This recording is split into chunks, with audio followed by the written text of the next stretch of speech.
Good morning, students. Students, we are doing the chapter Respiration in Organism, in which we discuss about respiration, its different types, its uses, and then we discussed about the respiration in plants and other animals. Today I am going to start the topic that is respiration in humans, respiratory system in humans, how it works, and what is the process, what is the mechanism of respiration that we will discuss today. So, students, let us start. Uh, as we know that we breathe air, we breathe air, and air contains oxygen that is required for respiration. Respiration is both external and internal.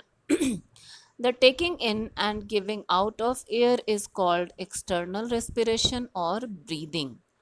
Once again, the taking in and giving out of air is called external respiration or breathing.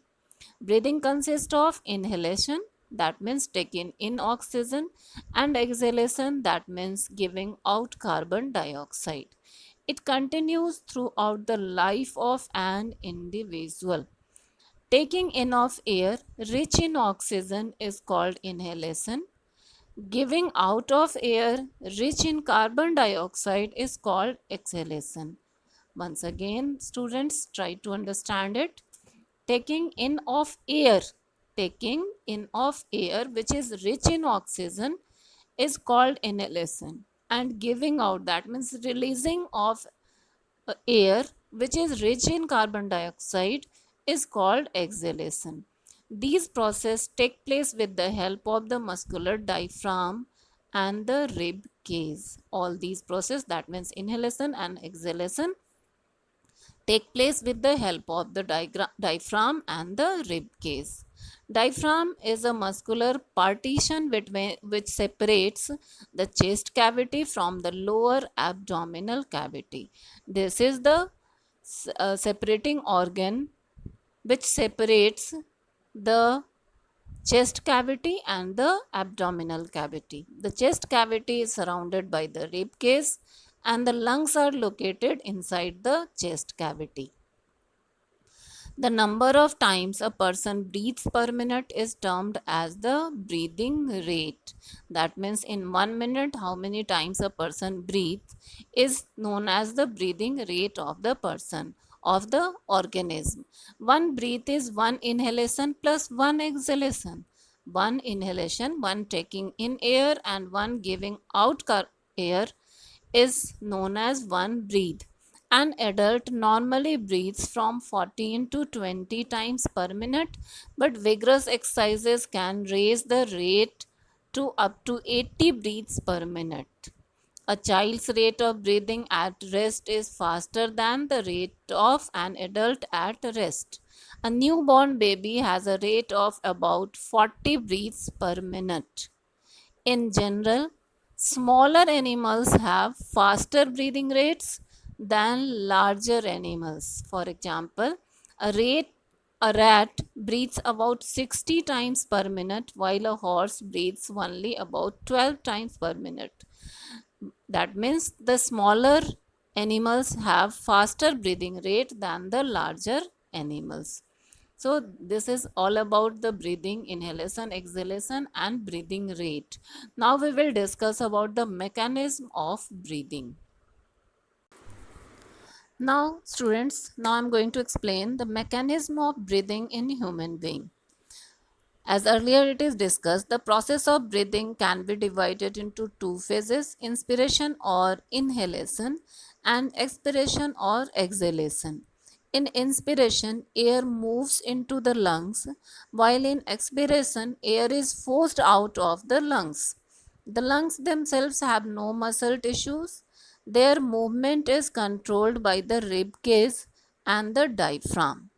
During inspiration, the muscles around the rib cage contracts. You can see in the picture number 1 also.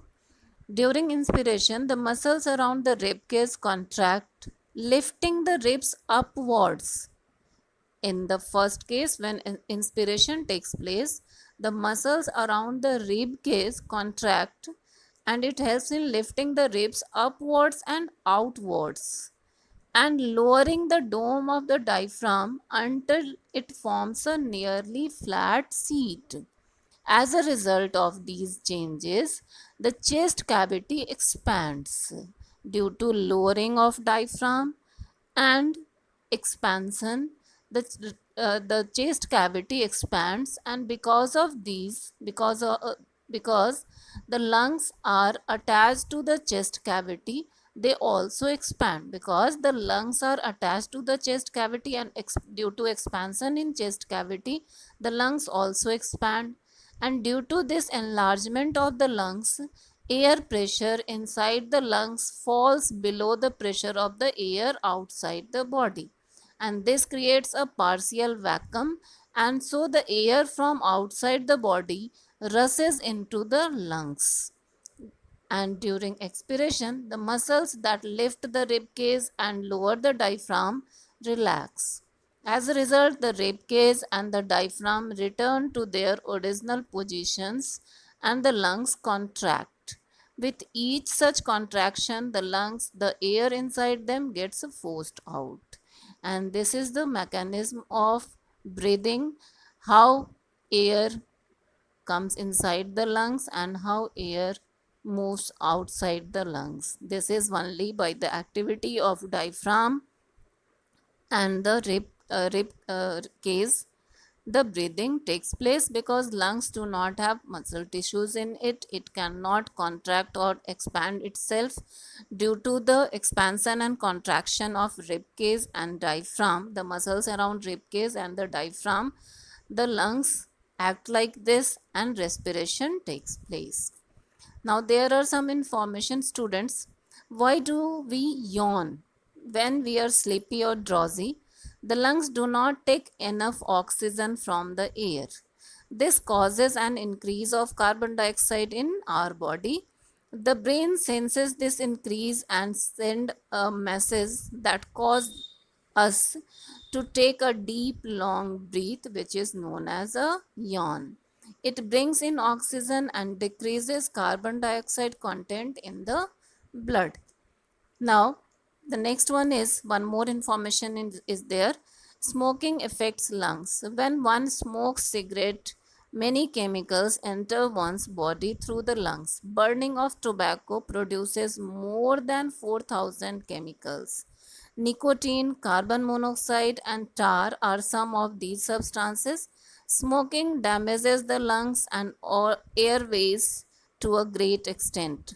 Smokers generally suffer from a variety of problems related to breathing, and these problems can range from an annoying cough to grave illness like emphysema and cancer. These are the effects of smoking. Now, students, one question is there: how is oxygen transported from lungs to other parts of the body? Now, as we know that the medium of transportation is the blood, and the blood, while passing through the lungs, picks up oxygen with the help of a pigment which is known as hemoglobin. Blood is red due to the presence of this hemoglobin in it, and hemoglobin has the capacity to transport oxygen to different parts of the body. It also picks up some of the carbon dioxide produced by the cells during cellular respiration and transports it to the lungs for expiration.